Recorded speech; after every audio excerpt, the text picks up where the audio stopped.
우리 신앙이 깊어지면 깊어질수록 감사하게 되어 있는 것입니다. 우리가 신앙으로 살아가고는 있지만 그 누구라도 믿음이 약해지면 불평이 늘어나게 되고 믿음이 깊어지면 감사가 늘어나는 법입니다. 그런 데서 볼 때 우리 다윗은 감사의 사람이었습니다. 오늘 시편 138편 본문에서 보면 다윗은 감사의 사람이요, 기도의 사람이요, 찬송의 사람이요, 예배의 사람이요, 말씀의 사람이었습니다. 온 마음을 다하여 하나님을 신뢰하는 믿음의 사람이었습니다. 그래서 그 믿음이 깊어갈수록 감사가 늘어나는 것을 우리에게 보여주고 있습니다. 시편 138편은 다윗이 왕으로 있으면서 주변 나라의 침략을 막고 강성한 이스라엘을 세워가면서 하나님이 돌보시고 지켜주시는 은혜에 감사하며 쓴 감사와 찬양의 고백을 담고 있습니다. 1절과 2절과 4절을 읽어보면 내가 전심으로 주께 감사하며 했고 2절에 가서도 주의 인자하심과 성실하심으로 말미암아 주의 이름에 감사하며, 그리고 4절에도 여호와여 세상의 모든 왕들이 주께 감사할 것은 이라고 하였습니다. 이는 장차 세상의 모든 왕들도 반드시 자신처럼 하나님께 감사하는 날이 오게 해달라는 간구를 담고 있는 것입니다. 다윗은 진심으로 감사하고 진심으로 찬양하는 예배의 사람이었습니다. 2절에도 보면 내가 주의 성전을 향하여 라고 하였습니다. 여기서 말하는 성전이라는 것은 솔로몬의 성전이 지어지기 이전입니다. 그러니까 성막을 가리키고 있는 것입니다. 다윗은 그 예배의 사람이었습니다. 다윗은 여호와의 법궤가 모셔져 있는 성막에 늘 마음을 두고 살아왔습니다. 여기서 향하여라는 말은 앞에서, 내가 주의 성전을 향하여 가는 내가 주의 성전의 앞에서라는 뜻이 되겠습니다.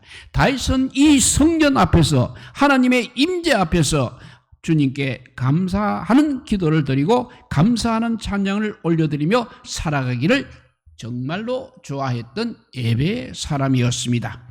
다윗은 기도 드릴 때마다 무엇을 감사하고 있는 것입니까? 다윗이 하나님께 감사 기도를 드리고 감사하며 찬양하는 이유를 2절 후반부에 이렇게 말했습니다. 주께서 주의 말씀을 주의 이름보다 높게 하셨기 때문이다 라고 하였습니다. 여기서 주의 말씀이라는 것이 바로 주님의 언약을 일컬고 있습니다. 하나님은 그를 믿고 따르고 섬기는 믿음의 각 사람에게 언약하신 바를 때가 되면 반드시 이루시는 분이십니다. 성령의 역사가 바로 언약의 역사인 것입니다. 노아는 그의 시대에 하나님의 언약을 준행하였습니다. 그 당시에 주변 사람들이 노아를 흉보고 놀리고 정신 나간 사람 취급하였어도 노아는 아랑곳하지 않았습니다.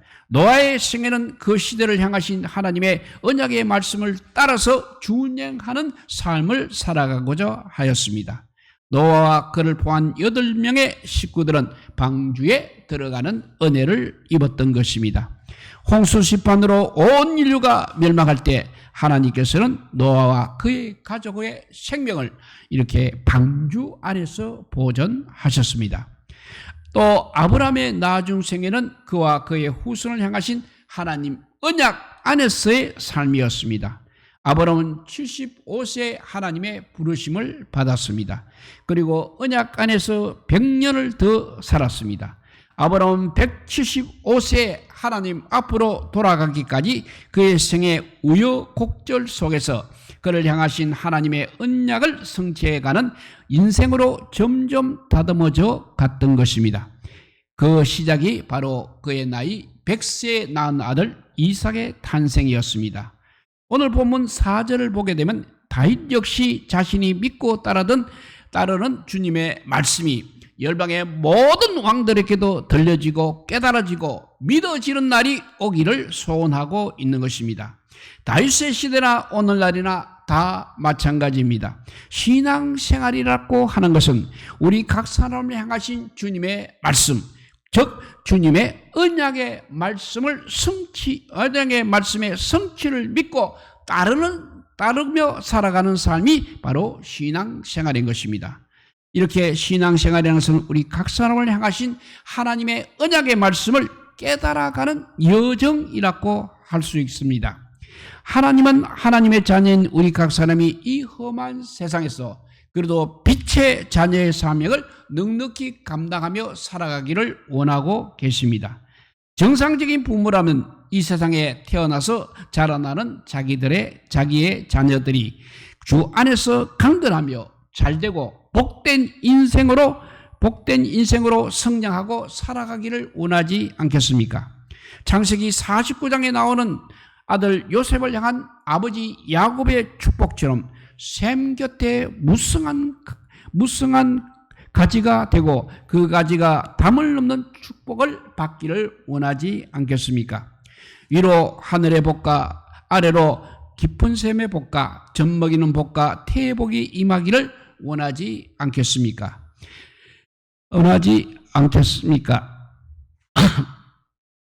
다윗은 수많은 체험을 통해서 알았습니다. 그래서 이렇게 고백한 것이 바로 오늘 본문 2절 말씀입니다.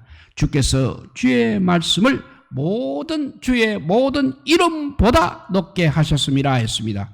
사실 이러한 언약의 말씀은 야곱의 12아들을 향한 축복 중에 유다에게 주어졌던 말씀입니다. 창세기 49장 10절에 보면 규가 유다를 떠나지 아니하며 통치자의 지팡이가 그 발사에서 떠나지 아니하기를 이라고 하였습니다. 하나님께서는 때가 되어서 유다의 자손인 다윗의 후손에게서 예수 그리스도가 혈통을 따라서 탄생하게 하셨습니다. 이사야서 9장 6절의 예언처럼 평강의 왕이 바로 다윗의 후손으로 탄생하게 하셨던 것입니다. 또 미가서 5장 2절에는 베들레헴 에바라다야 너는 유다 족속 중에 작을지라도 이스라엘을 다스릴 자가 너에게서 나에게로 나올 것이라. 그의 근본은 상고의 영원에 있느니라고 하였습니다. 신앙생활이 곧 말씀 생활인 것입니다. 주님의 말씀, 주님의 언약의 말씀에 신실하심을 믿고 따르는 생활이 바로 신앙생활인 것입니다. 우리 다윗은 기도의 사람이었습니다. 3절에 보면 내가 간구하는 날에 주께서 응답하시고 라고 하였습니다. 우리가 믿음으로 주님께 간구하게 되면 하나님은 반드시 응답하시는 분이십니다.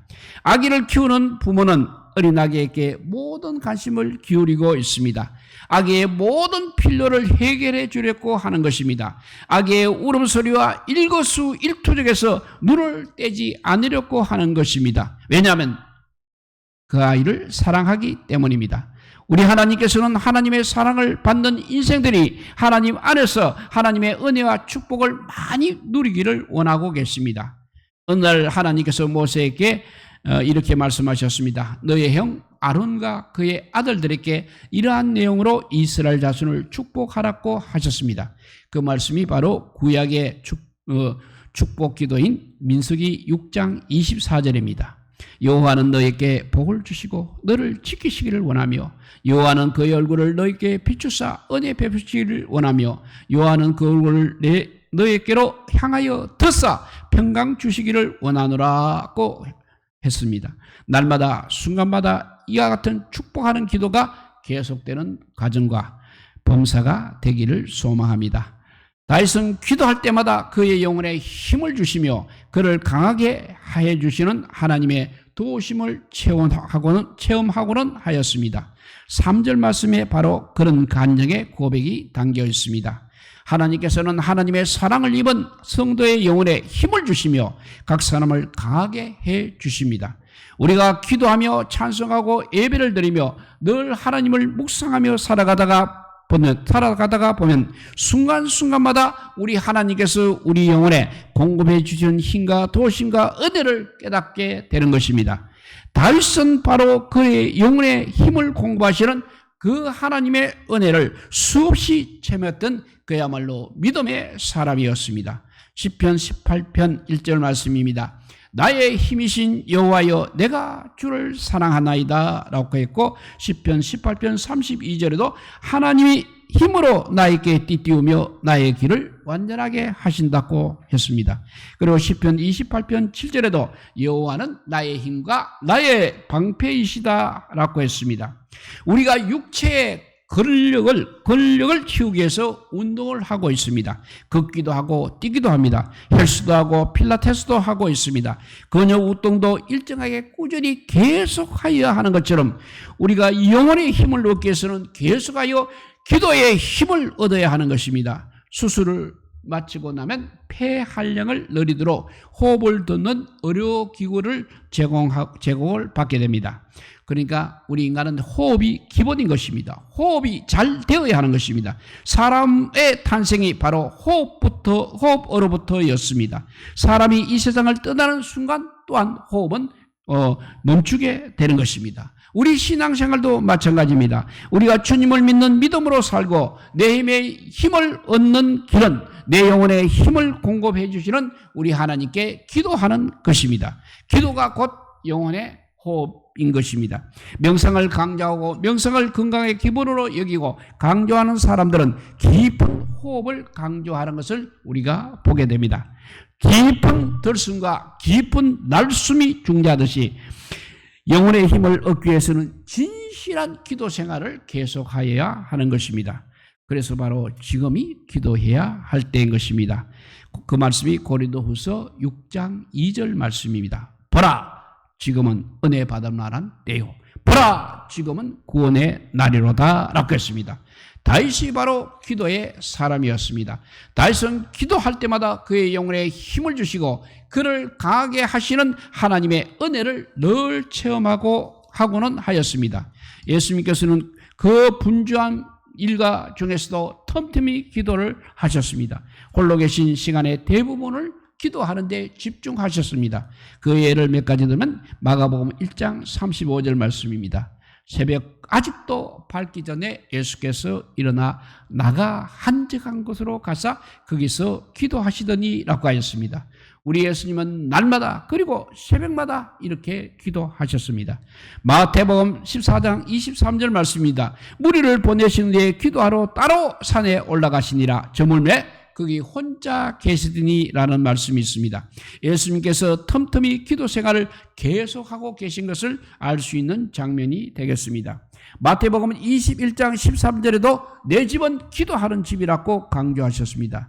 우리가 잘 아는 대로 예수님께서는 붙잡혀 십자가에 돌아가시기 바로 전날 밤에 밤새도록 주무시지도 않고 겟세마네 동산에서 기도하셨습니다. 예수님께서는 언제나 기도를 통해서 그의 영혼에 힘을 공급하시는 하나님의 임재를 체험하셨던 것입니다. 기도할 때 힘을 얻게 되는 것입니다. 기도할 때 권능이 임하게 되는 것입니다. 기도할 때 바로 성령이 역사하게 되는 것입니다. 기도하면 하나님께서는 기도하는 사람 영혼에 권능을 공급하셔서 그의 영혼을 힘있게 하시고 강건하게 하시는 것입니다. 성령 받은 뒤에 이어진 베드로와 요한을 비롯한 제자들의 삶을 보십시오.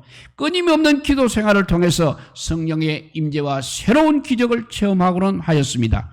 우리가 아는 사도 바울의 생애도 계속되는 기도의 힘을 의지하는 나날을 살아갔던 것입니다.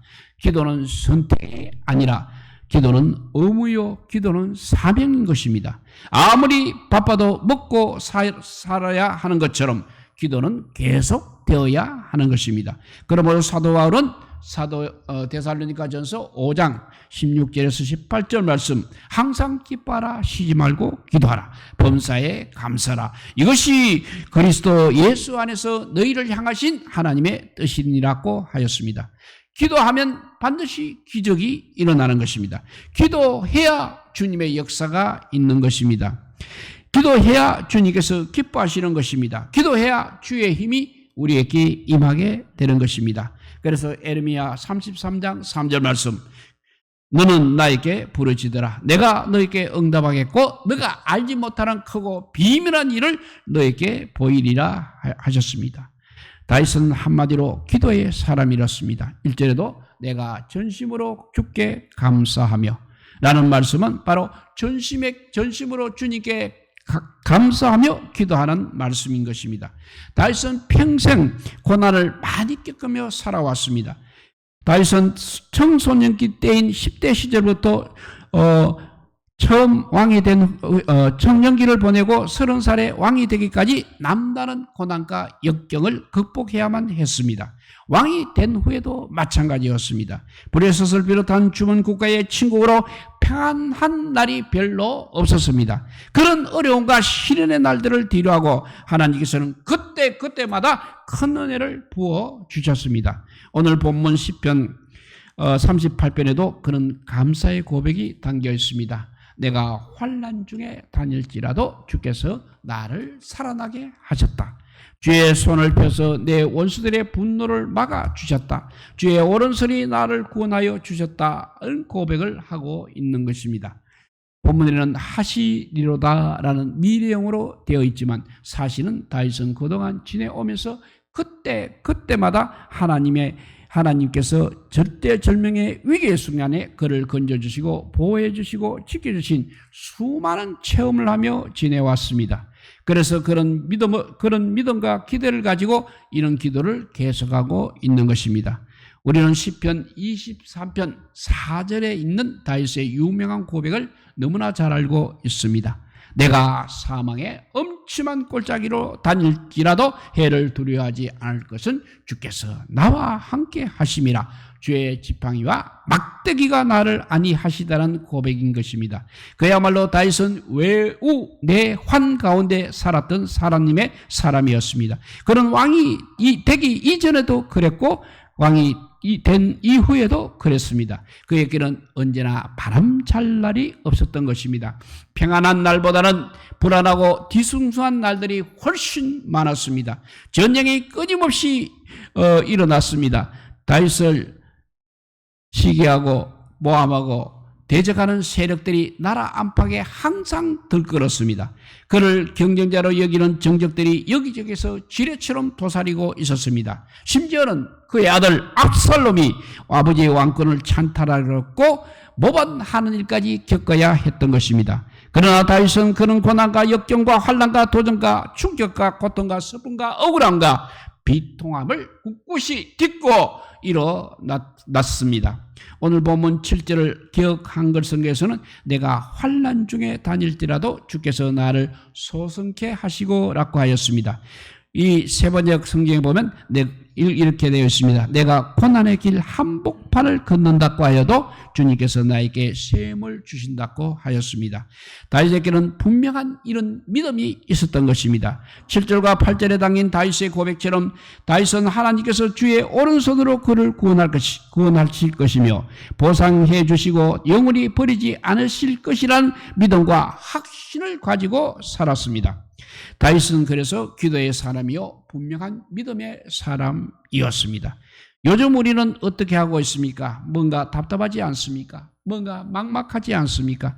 먹먹하지 않습니까? 우리가 그 어떤 환난과 고난과 시련을 겪게 될지라도 하나님께서는 나를 주목하시며 사랑하시며 또 주의 힘센 어려운 오른손으로 나를 붙들어 주시고 구원해 주실 것이라는 믿음으로 살아가야 하는 것입니다.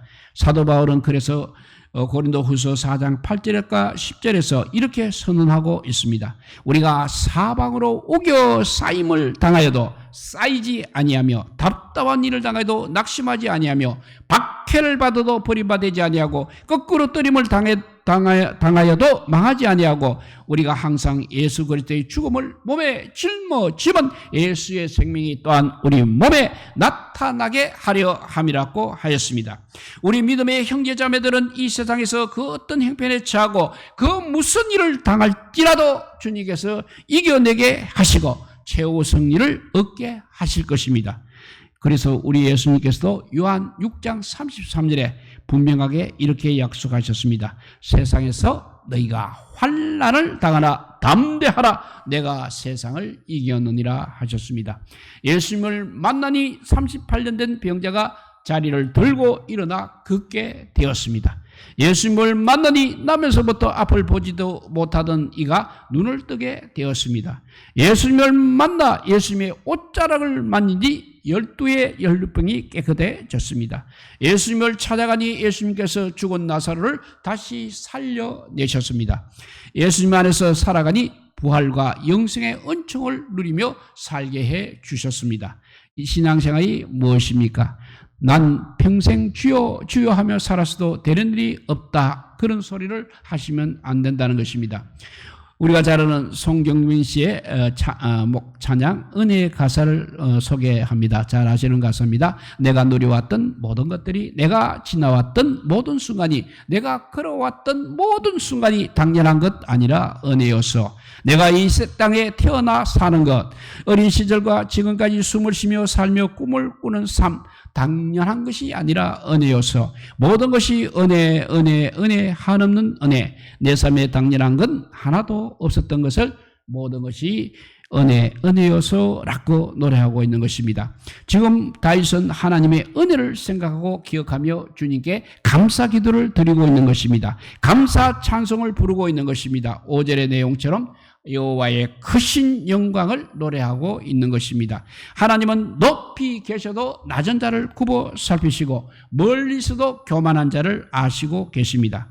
6절에 낮은 자라는 것은 자신의 연약함과 부족함을 깨달아 알고 하나님을 겸손하게 의지하며 살아가는 사람을 말하고 있습니다. 그러나 교만한 자라는 것은 자기 자신을 드러내고 자랑하며 남을 무시하고 깔보며 살아가는 사람입니다. 교만한 자라는 것은 하나님을 부인하고 살아가는 사람이라는 것입니다. 사울 왕은 하나님 앞에서 점점 교만하게 살다가 끝내 불행하게 끝나고 말았습니다. 그러나 다윗 왕은 하나님 앞에서 점점 자신을 낮추며 겸손하게 살면서 큰 복을 받아 누렸습니다.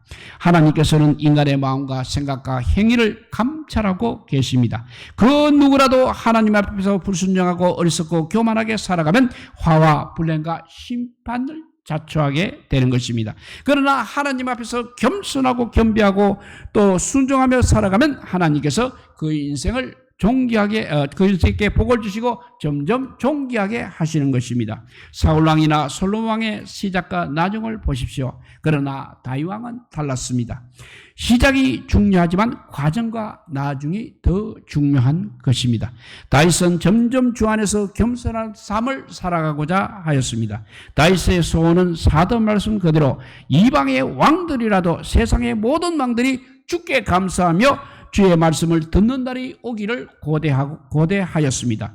5절에 보게 되면 이방 왕들도 여호와의 도, 즉 여호와의 말씀을 따라 찬양하고 노래하는 날이 오기를 소원하였습니다. 여호와 하나님은 향한 다윗의 믿음은 너무나 분명하였습니다. 8절에 보니까 여호와여 주의 인자심이 영원합니다 라고 주님을 경배하였습니다.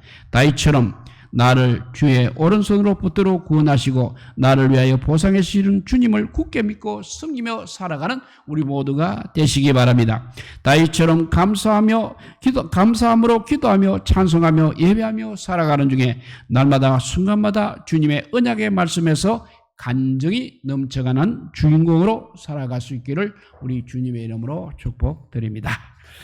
사랑의 하나님 감사합니다. 오늘도 아버지여 다윗 왕의 귀한 감사 찬송을 우리가 살펴보았습니다.